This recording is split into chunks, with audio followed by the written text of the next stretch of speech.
The orbital station above Nexus Prime was the largest structure Park had ever seen. It stretched for kilometers in every direction, a massive wheel spinning slowly in the void. Ships from hundreds of worlds docked at its ports, each one different from the last. Some looked like crystals, others like living creatures, and some description entirely. Stood in the waiting chamber, adjusting his formal suit one more time. At 52 years old, he had seen many important moments in his life. He had been a soldier once, then a strategist, and now a diplomat, but nothing compared to this moment. He was about to speak before the Galactic Council on behalf of all humanity. "You look nervous," said beside him. His young aide smiled, trying to lighten the mood. "That's not like you." "I'm not nervous," replied. "I'm aware of what's at stake." The doors opened with a soft hiss. The council chamber lay beyond, a vast amphitheater that could hold thousands. It was already full. Beings of every imaginable shape and size filled the seats, their attention turning toward the human delegation as they entered. Walked forward, his footsteps echoing in the sudden silence. The floor beneath him was made of some material that seemed to glow with its own light. Above, the ceiling showed the stars themselves, as if the chamber had no roof at all. At the center of the room stood a single platform, took his place there and looked up at the assembled representatives. Some had eyes like humans, others had no eyes at all. Some breathed the same air he did, others sat in sealed tanks filled with liquid or gas. "Honored members of the Galactic Council," began, his voice amplified by technology he couldn't see. "I stand before you as the representative of Earth and all her people. We come to you not as conquerors or as beggars, but as neighbors. We have discovered that we are not alone in this vast universe, and we wish to join the community of civilized worlds." He continued his speech, talking about Earth's history, its cultures, and its dreams. He spoke of humanity's achievements and also its mistakes. He did not hide the wars or the violence of the past. Instead, he explained how humanity had learned from its errors and grown beyond them. The council listened in silence. When finished, the questions began. A tall reptilian being rose from its seat. Its scales were dark green, almost black, and its eyes were cold and calculating. This was Speaker of the Imperium, one of the most powerful species in the council. Ambassador Park said, his voice like gravel grinding together. "You speak of peace, yet your species has known nothing but war for its entire history. You have weapons that can destroy entire cities. You have fought each other for resources, for territory, for ideas. Why should we trust that you will not bring this violence to the stars?" Met the alien's gaze without flinching. "Because we know the cost of violence. We have paid that price in blood for thousands of years. We do not seek war. We seek to ensure that our violent past remains exactly that, our past." Another being spoke, this one seeming to be made of pure light contained in a vaguely humanoid shape. "The beings of energy rather than matter. The human species shows remarkable adaptability and innovation. They achieved faster-than-light travel in a fraction of the time it took most species. This shows intelligence and determination. Perhaps they deserve a chance to prove themselves." The debate went on for hours. Some species supported humanity, others opposed. Many remained undecided, answered every question with patience and honesty. Beside him, took notes and occasionally whispered information to help him. Finally, after 3 days of deliberation, the council reached its decision. Supreme, an ancient being whose species had been traveling the stars for 10,000 years, announced the verdict. The Galactic Council grants Earth observer status for a trial period of 5 standard years. During this time, humanity will have limited access to Council facilities and information. They may trade with willing species and establish cultural exchanges. At the end of 5 years, we will review their conduct and decide whether to grant full membership. It wasn't everything had hoped for, but it was enough. It was a beginning. He bowed respectfully to the council and accepted their terms. The weeks that followed were busy, and his small team worked to establish Earth's first embassy on Nexus Prime. They met with representatives from dozens of species, discussing potential trade agreements and cultural programs. Some meetings went well, others were less friendly. The remained hostile. Speaker made no secret of his distrust of humanity. He gave speeches warning other species about the human threat and tried to block many of Earth's initiatives, but he followed the Council's rules and did not act openly against them. 6 weeks after the hearing, something unexpected happened. A diplomat approached with an invitation. Speaker wished to host a private dinner to discuss potential cooperation between their species. It would be a small, informal gathering, just a few representatives from each side. Was suspicious immediately. It could be a trap, she warned. They have been against us from the start. Why would they suddenly want to cooperate? Perhaps they're being sincere, replied, though he shared her doubts. Or perhaps they want to test us. Either way, refusing would be seen as a sign of fear or hostility. We have to take the chance. He chose 3 security officers to accompany him, trained professionals who could handle any situation. They wore formal clothes but carried concealed weapons, just in case. Before leaving, sent a message to Admiral back at Luna Base, informing him of the meeting. The quarters were located in a secured section of the station. The walls were darker here, the lighting dimmer. It matched the aesthetic preferences of the reptilian species. A servant greeted them at the door and led them to a dining hall. Speaker stood waiting, along with 4 other officials. The room was elegant, with a long table set with dishes from both and human culinary traditions, a gesture of cultural respect that seemed genuine. Ambassador Park said, his voice warmer than usual, "Thank you for accepting my invitation. Please sit." The dinner began smoothly. The food was carefully prepared, taking into account human dietary needs. The conversation was polite, touching on safe topics like art and philosophy. Began to relax slightly, thinking perhaps his initial suspicions were wrong. Then the first course ended, and the second was served. Took a bite of the delicate pastry offered to him. It tasted slightly bitter, but he attributed it to the alien ingredients. Within seconds, his throat began to burn. His vision blurred. Around him, his security officers collapsed, clutching at their necks. His voice crackled through his communicator, but he couldn't understand the words. Tried to stand, tried to reach for his emergency beacon, but his muscles wouldn't respond. He fell to the floor, his eyes meeting cold gaze. The leader watched without expression as the humans died, one by one. The last thing saw before darkness took him was speaking into a communication device, his words clinical and detached. "The problem has been resolved. Prepare the medical reports." Back at the embassy, stared at her console in horror.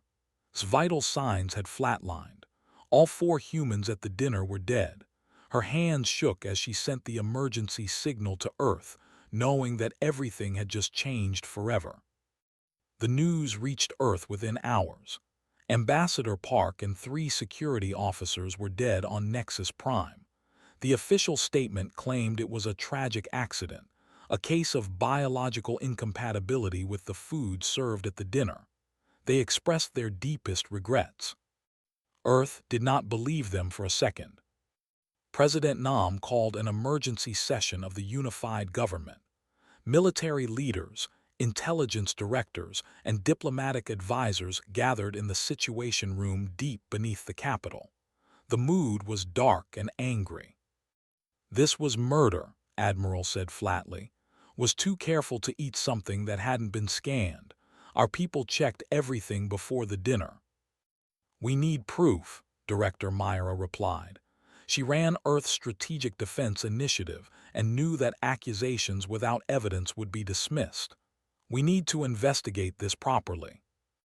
The Galactic Council, under pressure from Earth's government, agreed to an official investigation. They assigned Arbiter, a neutral official known for his fairness, to lead the inquiry. Earth sent its own investigators.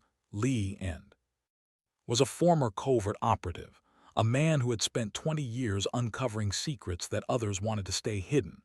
He was 40 years old, with gray starting to show in his hair and eyes that missed nothing. Was younger, barely 30, but she was one of Earth's best forensic specialists. She had studied xenobiology extensively, preparing for exactly this kind of situation. They arrived on Nexus Prime 3 days after the deaths. The bodies had already been moved to a council medical facility. The crime scene had been cleaned. The dinner guests had left the station. Everything that could disappear had disappeared. "They're not even trying to hide the cover-up," muttered as they examined the empty dining hall. "This is deliberate." Scanned every surface with her equipment, looking for traces of anything unusual. She found microscopic residue in several places, but when she tried to analyze it, her samples were confiscated by council security. They claimed it was standard procedure, and that all evidence had to go through official channels. Those channels moved incredibly slowly. Tried to interview the officials who had been at the dinner. Each one gave the exact same story, word for word, as if they had memorized a script. They claimed the humans had eaten the food enthusiastically and showed no distress until suddenly collapsing. Medical scans performed immediately afterward showed signs of severe allergic reaction. It was tragic but unavoidable. "Can I see those medical scans?" asked Arbiter. "They are still being processed," the official replied, his mandibles clicking nervously. "There are translation issues with the medical terminology." Days passed, then weeks. Every request for evidence was delayed. Every witness suddenly had memory problems. Security footage from the hallway outside the dining hall had been corrupted. The station's air quality sensors, which should have detected any airborne toxins, had coincidentally malfunctioned that evening. Managed to obtain tissue samples from the victims through a sympathetic council medical technician who was horrified by the obvious cover-up. Working in secret in her quarters, she ran every test she could think of. What she found made her blood run cold. The victims had died from a synthetic neurotoxin, one that left almost no trace and mimicked the symptoms of allergic shock.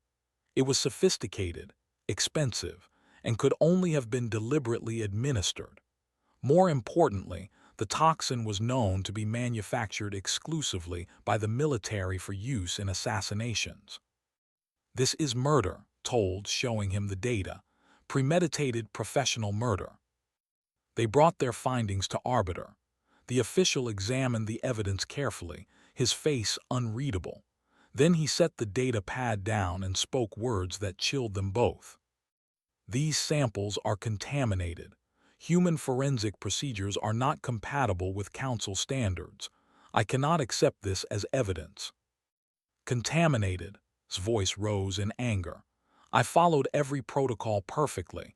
You're dismissing this because it's inconvenient." "I am dismissing this because it does not meet the required standards," replied, but he would not meet her eyes. "Please limit your investigation to approved methods." Realize then that the fix was in. The investigation was theater, meant to give the appearance of justice without actually delivering it. He changed tactics and began investigating the investigators themselves. What he discovered was worse than he had imagined. They had not acted alone. 5 other council species had been involved in planning and executing the assassination. Together, they represented a powerful political bloc that controlled nearly 200 worlds and had enormous influence in the council. They had killed because they saw humanity as a threat to their power. Humanity's rapid technological advancement frightened them. In just 15 years, Earth had gone from primitive, faster-than-light travel to ships that could match council vessels. Human creativity and adaptability were legendary. Given a few more decades, these species believed, humanity might become too powerful to control. So they had decided to provoke Earth into an aggressive response.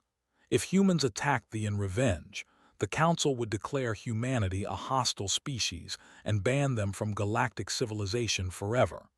If humans accepted the insult quietly, they would be seen as weak and could be pushed around indefinitely. Either way, humanity would be neutralized as a threat. Compiled all his evidence, communications between the conspirator species, financial transfers, hidden meetings. He prepared a presentation for the full Galactic Council, determined to expose the truth. The day before he was scheduled to speak, his diplomatic credentials were suspended pending review of conduct. He was barred from entering the council chamber. His evidence was sealed under security concerns.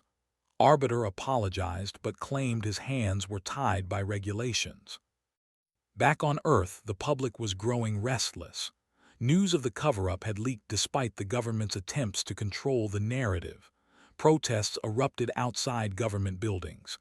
People demanded action, justice, revenge. Some called for war. Others urged caution. President Nam addressed the nation from the Capitol. His face was grave, his voice steady. "We are aware of the injustice being done. We know that our ambassador was murdered and that his killers are being protected by the very council we sought to join. I promise you this, there will be accountability. Earth will not forget. Earth will not forgive, but we will be patient. We will be strategic. And when we act, the galaxy will understand that humanity protects its own." 3 months after the deaths, Arbiter delivered his final report to the Galactic Council. The verdict was exactly what it predicted. Ambassador Park and his staff had died in an unfortunate accident caused by biological incompatibility with alien food. No species was at fault. The matter was officially closed. The Council offered Earth a compensation package worth several million credits and suggested that humanity continue its observer status, using this experience as a learning opportunity about the complexities of interstellar relations. Who had been serving as temporary ambassador, rejected the compensation on behalf of Earth. Her statement was brief and pointed. "We do not want your money. We want justice. Since you will not provide it, we will seek it ourselves." The council members laughed at the implied threat. What could one species from a single planet do against the combined might of 847 worlds? They were about to find out. In the military command center on Luna Base, Admiral received an encrypted message from Earth. It contained only 2 words, but they changed everything. Protocol Annihilation. He sat back in his chair, feeling the weight of what was about to happen. For 15 years, Earth had been preparing for this possibility. They had hoped it would never be necessary, but hope was a luxury they could no longer afford. He opened a secure channel to every Earth military installation in the system. "This is Admiral. Activate all dark assets. I repeat, activate all dark assets. Authorization code Delta 7 Omega. The Annihilation Protocol is now in effect." Across human-controlled space, systems that had been dormant for years suddenly came online. Ships that had been hidden in asteroid fields and comet clouds powered up their engines. Weapons platforms that officially didn't exist armed their payloads. And in laboratories scattered across a dozen secret facilities, scientists began final preparations on technologies that would terrify the galaxy. Earth was done talking. Earth was done pleading. Earth was done being patient. Now, Earth would teach the Galactic Council a lesson they would never forget. General Shin had been waiting for this call his entire career. At 62 years old, he was the supreme commander of Earth's United Military Forces, a position he had held for 8 years. He had spent those years preparing for a war he hoped would never come. Now it was here. He stood before the Council of Military Advisors in a secure bunker beneath Seoul. Holographic displays surrounded him, showing star maps, fleet positions, and intelligence reports from across the galaxy. The room was filled with Earth's top military minds, all of them waiting for him to speak. "Ladies and," began, his voice calm despite the gravity of the moment. For 15 years since we first detected alien signals, we have operated under one simple assumption, that the universe might be hostile. We hoped for peace. We prepared for war. Today, that preparation will save our species." He gestured, and the displays changed to show schematics of weapons systems that most of the people in the room had never seen before. "This is what we've built, while the galaxy was watching us play diplomat." The first image showed swarms of small, dark objects, self-replicating drone swarms. Each drone is no larger than a car, but they can reproduce using materials from asteroids and dead moons. We've been seeding them throughout Council space for 3 years, disguised as space debris. There are currently 18 million of them waiting for activation. Gasps filled the room. Even the military advisors hadn't known the true scope of the program. Continued. Relativistic kinetic missiles. We take asteroids, attach engines, and accelerate them to 90% the speed of light. At that velocity, a rock the size of a house hits with more force than 100 nuclear weapons. We have 47 of these positioned throughout the galaxy, each one targeted at a military installation. More displays appeared. Weapons that can dismantle matter at the molecular level. Biological agents tailored to 200 alien species, developed from medical scans and genetic samples collected during diplomatic exchanges. Quantum communication networks that cannot be jammed or intercepted. And this. The final display showed something that looked like a tear in space itself. Dimensional rift generators. We can push an entire planet slightly out of phase with normal spacetime, making it unreachable. The planet still exists, but you can't get to it. We've tested it on 3 uninhabited moons. It works perfectly. One of the advisors, a woman named, raised her hand. "General, this is terrifying. How did we justify building these weapons?" "Because we studied our own history," replied. "Every civilization on Earth that was technologically inferior was conquered or destroyed by those more advanced. The Native Americans, the Aboriginal Australians, dozens of African kingdoms. We learned that appearing weak in a hostile universe is the same as choosing extinction.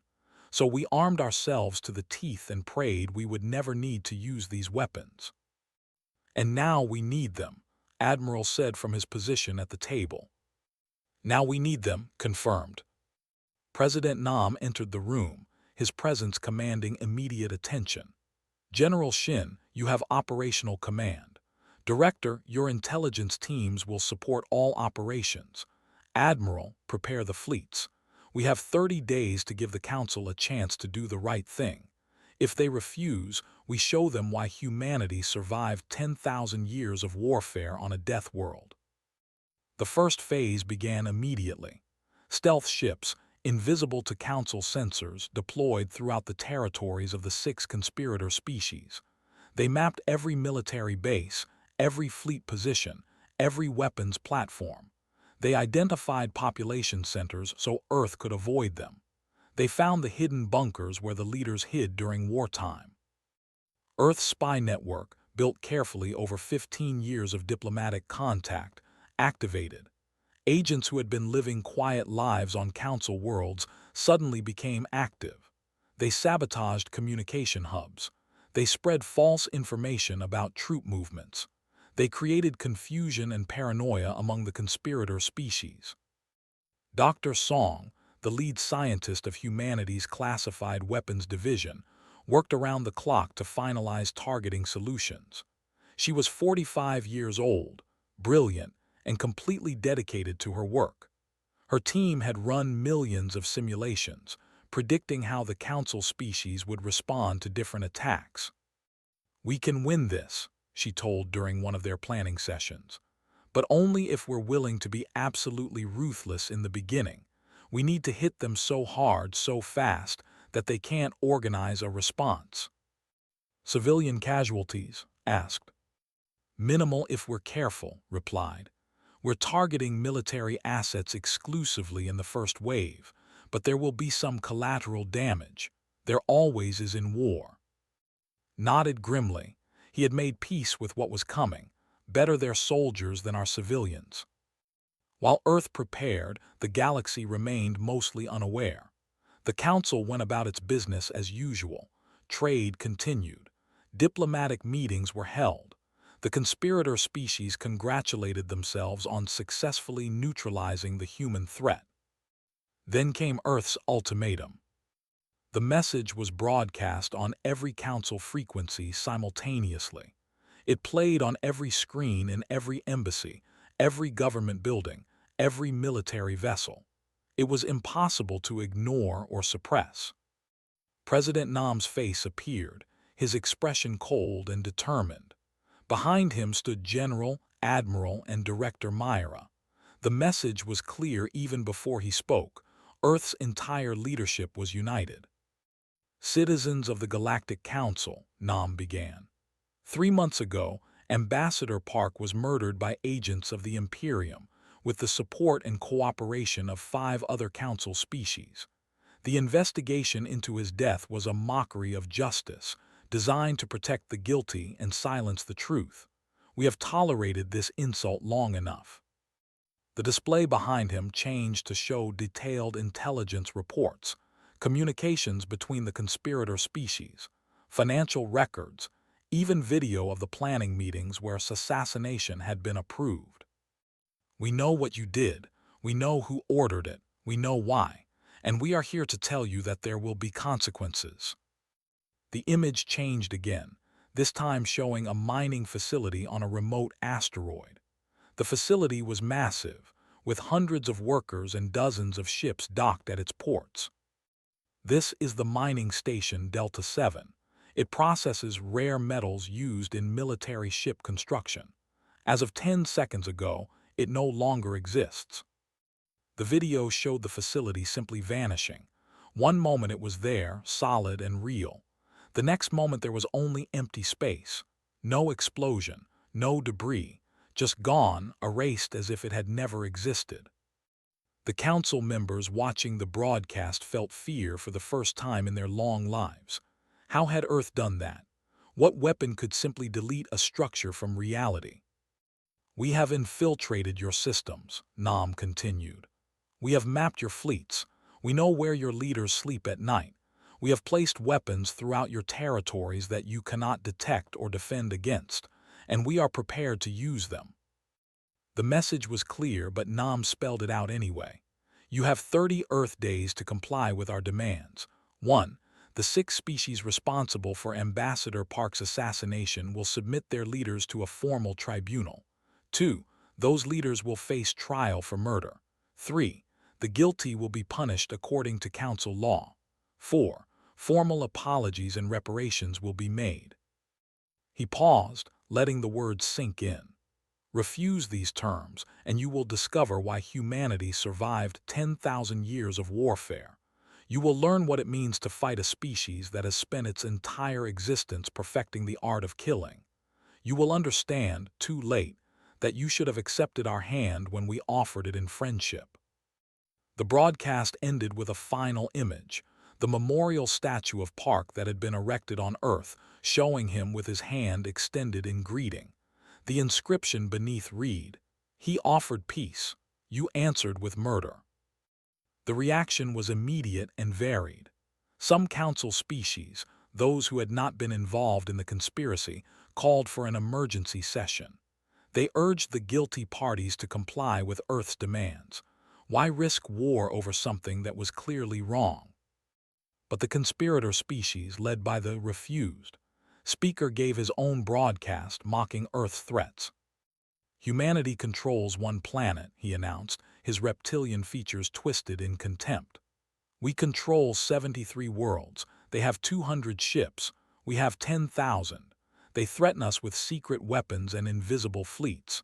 We have conquered 100 worlds and crushed every enemy we have ever faced. If they want war, we will give them extinction. They began mobilizing their fleets, moving them toward human-controlled space. The other conspirator species did the same, though more cautiously. They put their military on high alert. The syndicate reinforced their border stations. All 6 species prepared for what they assumed would be a short, decisive war. They were confident. They were powerful. They had centuries of military experience and technology that had defeated countless enemies.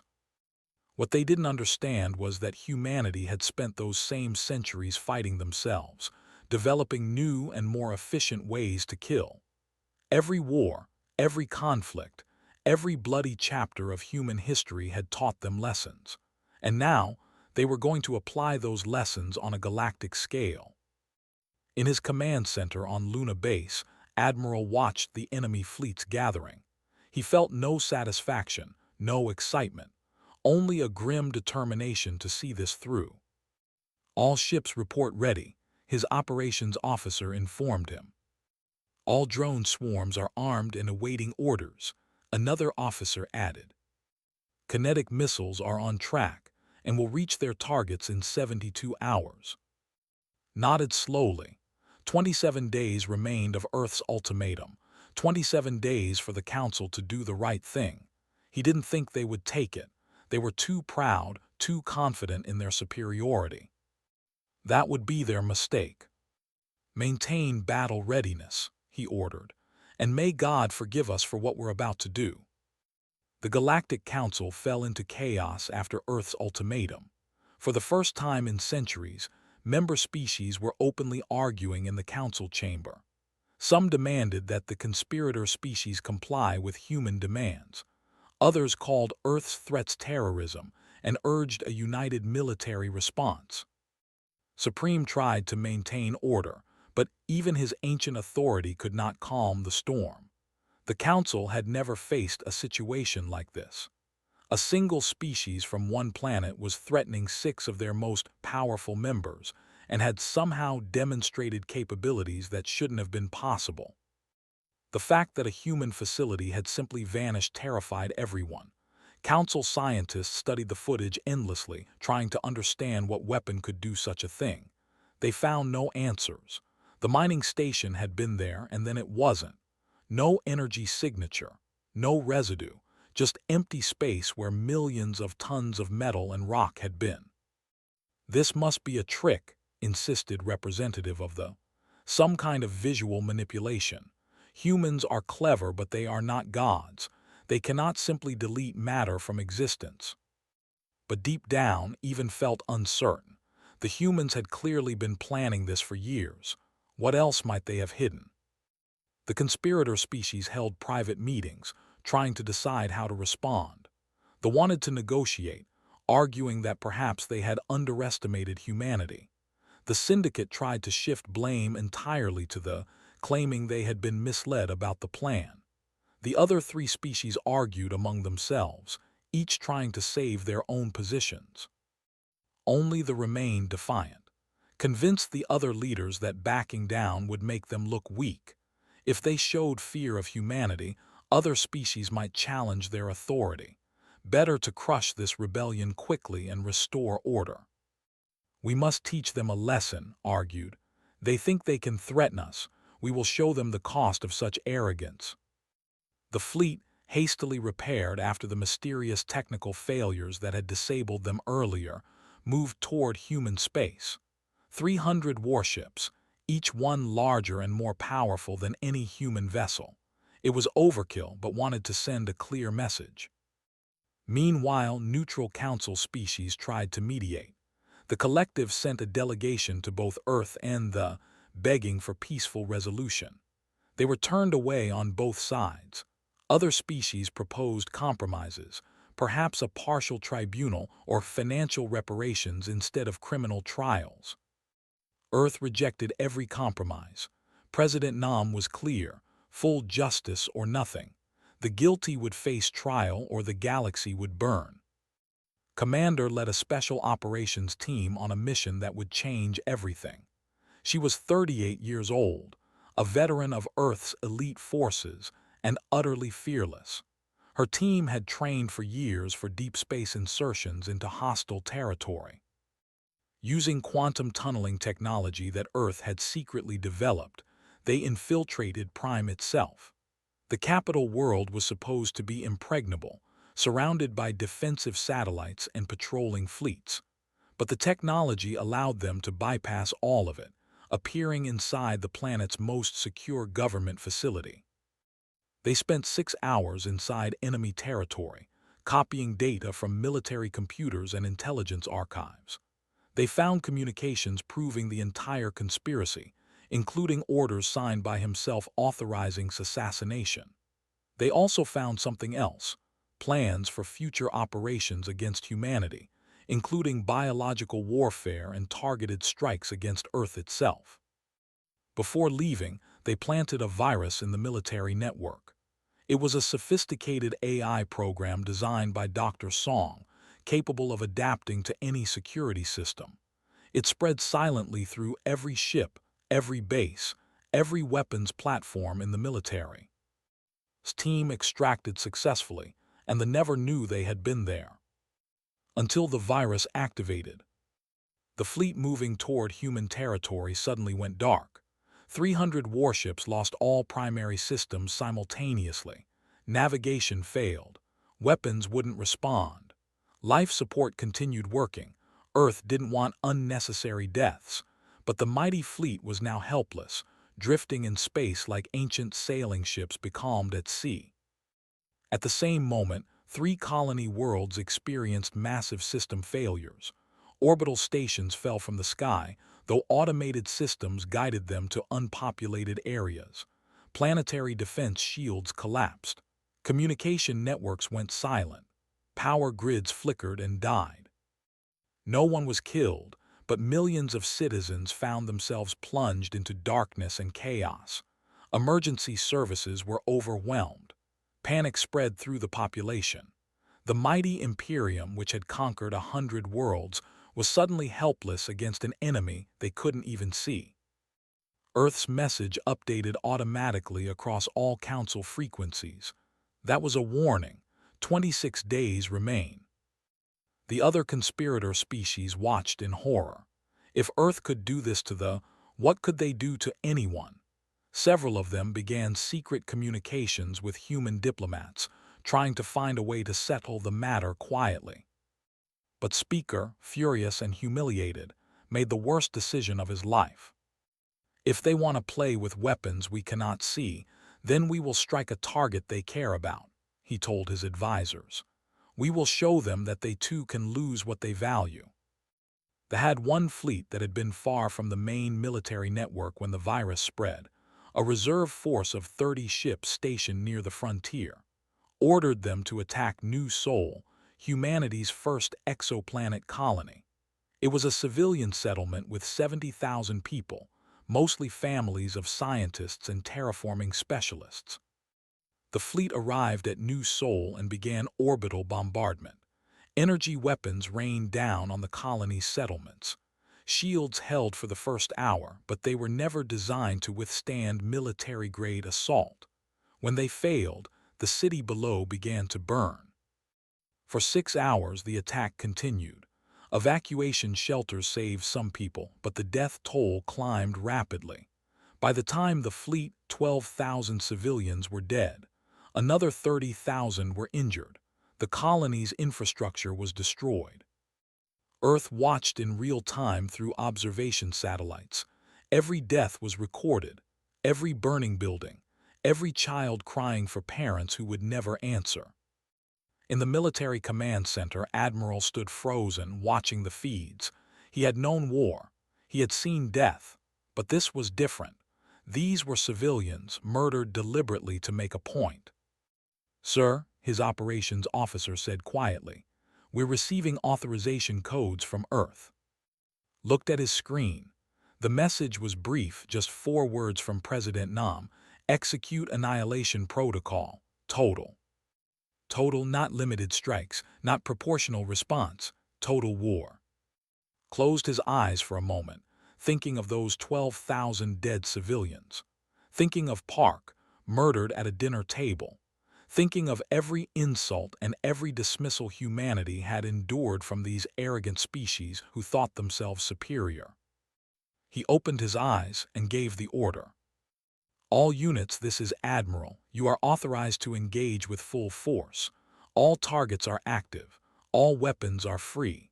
Rules of engagement: military targets only, minimize civilian casualties but show no mercy to their armed forces.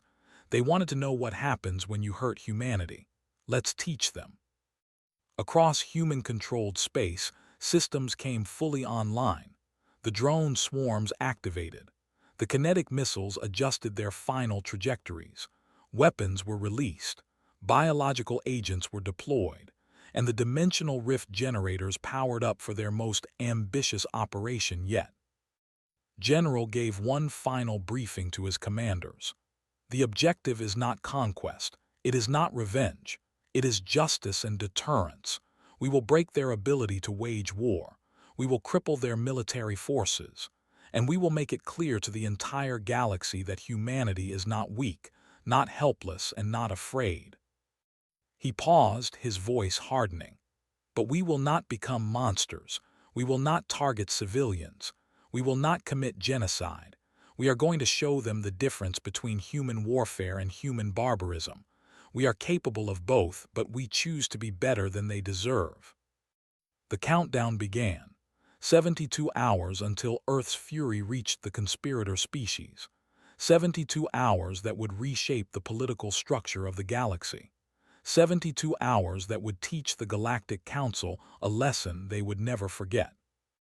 In her embassy on Nexus Prime, made one final broadcast before evacuating to safety. Her face was calm, but her eyes held terrible sadness.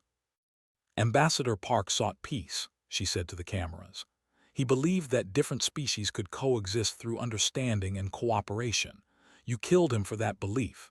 You killed 12,000 more of our people to prove your point. Now you will learn our point. Humanity protects its own. And when you murder our innocents, we will show you that our capacity for violence exceeds yours, not because we are barbaric, but because we had to become very, very good at survival. The broadcast ended and left the embassy, knowing she might never return. The galaxy held its breath, waiting for the storm to break. The attack began exactly 72 hours after Admiral gave the order. It was the most coordinated military operation in human history, spanning dozens of star systems simultaneously. 18 million drone swarms emerged from hiding across the territories of the 6 conspirator species. They had been waiting dormant for years, disguised as space debris and inactive satellites. Now they came alive with terrible purpose. The drones were small, fast, and smart. They communicated using quantum encryption that couldn't be intercepted. They shared targeting data in real time, and they attacked with precision that no living pilot could match. Military shipyards exploded as drones tore through their defenses. Space stations crumbled, their vital systems destroyed by coordinated strikes. Weapons platforms that had stood for centuries were reduced to scrap metal in minutes. The conspirators' fleets fought back desperately, but fighting drone swarms was like fighting a cloud of angry insects. Destroy 1,000 and 10,000 more would take their place. The drones used the enemy's own communications against them. They broadcast false orders, causing confusion. They mimicked distress signals, drawing ships into ambushes. They even used captured recognition codes to convince automated defenses that they were friendly units. Within 12 hours, 40% of the conspirators' military infrastructure was destroyed or damaged beyond repair. Then the kinetic missiles arrived. Launched weeks earlier from hidden platforms in deep space, 47 asteroids traveling at 90% the speed of light reached their targets. They struck military worlds, planets that were essentially giant bases with minimal civilian populations. The impacts were visible from neighboring star systems. Each asteroid released more energy than hundreds of nuclear weapons. Fortress planets that had never fallen to any enemy were simply erased. Training facilities where soldiers learned to fight vanished in fireballs that could be seen from orbit. Fleet anchorages disappeared, along with thousands of warships docked for repairs. The death toll was enormous. 80 million military personnel died in those impacts. Earth had given no warning, no chance to evacuate. This was war at its most brutal, and humanity fought it with cold efficiency. But they drew clear lines. No civilian population centers were targeted, no medical facilities, no cultural sites. Earth kept detailed records of every target, proving they were hitting military installations only. The message was clear: we can distinguish between soldiers and innocents, even if you cannot. The third phase was biological warfare, but not as the galaxy expected. The plagues that swept through the home fleet were designed to incapacitate, not kill. Soldiers collapsed with fever and weakness but recovered within days. It removed them from combat without killing them. Meanwhile, weapons deployed on 3 industrial worlds began deconstructing weapons factories. The microscopic machines broke down metal and machinery at the molecular level, turning advanced production facilities into piles of inert dust. Thousands of jobs were lost, but no workers died. Then came Earth's most terrifying demonstration. Dr. Song activated the dimensional rift generators positioned around 5 capital worlds, including Prime. The generators created bubbles of altered spacetime around entire planets. The worlds didn't explode or burn. They simply shifted slightly out of phase with normal reality. From outside, the planets looked strange, like looking at something underwater. Ships could approach but couldn't land. Communications couldn't reach the surface. The planets were still there, their populations alive and unharmed, but completely isolated from the rest of the galaxy. 5 capital worlds, billions of citizens, all of them trapped in dimensional pockets, able to see the stars but unable to reach them.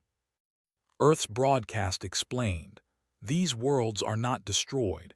Every person on them is alive and safe, but they are unreachable until we choose to release them. We can do this to any planet in the galaxy. Remember that." After 72 hours, Earth ceased offensive operations. The damage was already done.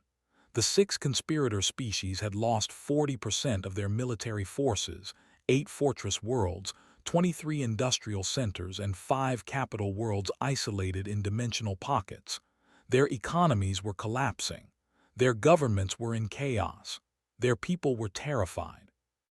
And critically, Earth had kept civilian casualties relatively low. Fewer than 10,000 non-military deaths, mostly from collateral damage. Given the scale of the assault, it was almost miraculous. Earth had proven it could have killed billions but chose restraint. That restraint was somehow more terrifying than the violence itself. It meant Earth had been in complete control the entire time. The Galactic Council convened in emergency session. This time, when the 6 conspirator species were summoned to attend, they came without argument. Their leader stood before the council, no longer arrogant but desperate. Supreme personally presided over the tribunal. He looked older than before, aged by the stress of watching the galaxy nearly tear itself apart. Lee presented Earth's evidence, communications, financial records, everything proving the assassination had been deliberate murder planned at the highest levels. No one interrupted. No one dismissed the evidence. The recording of personally authorizing's death played for the entire council to see. The verdict was unanimous. The 6 species were guilty of murdering a diplomatic envoy, one of the most serious crimes in council law. Speaker and the other leaders who had planned the assassination were sentenced to life imprisonment on a neutral world. Their species would lose their council voting rights for 50 years and would pay massive reparations to humanity. But Earth's demand surprised everyone. They didn't want money. They wanted something more valuable: knowledge and cooperation. President Nam addressed the council personally. "We could have demanded your surrender. We could have taken your worlds. We could have done to your civilians what you did to ours. But that's not who we are. We are not conquerors. We are not monsters. We are humans, and we choose to be better than our worst impulses." His conditions were simple: formal apologies, a monument to at council headquarters, technology sharing to help humanity develop defensive systems, educational exchanges to improve understanding between species, and most importantly, enforceable laws protecting diplomatic personnel of all species. We want to make sure this never happens again to anyone, Nam concluded. Not just to humans, but to any species. Today we had the power to demand revenge. Instead, we demand justice and reform. The council accepted every condition.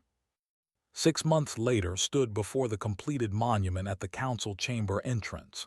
The statue showed Park mid-speech, his hand extended in friendship. The inscription read, "He sought peace. They answered with murder. Humanity answered with justice." Earth had changed the galaxy. Species that once dismissed humans as primitive now feared and respected them in equal measure. The unified government released detailed information about the Annihilation Protocol, making it clear what would happen if anyone threatened humanity again. But they also began dismantling much of the arsenal, proving they meant what they said about not becoming monsters. Admiral retired, haunted by the deaths he had ordered.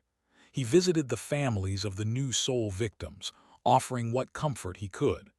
Commander took his place, promising to build a military focused on defense rather than devastation. Earth received its permanent council seat with full voting rights. Other species began approaching them for alliances and trade agreements.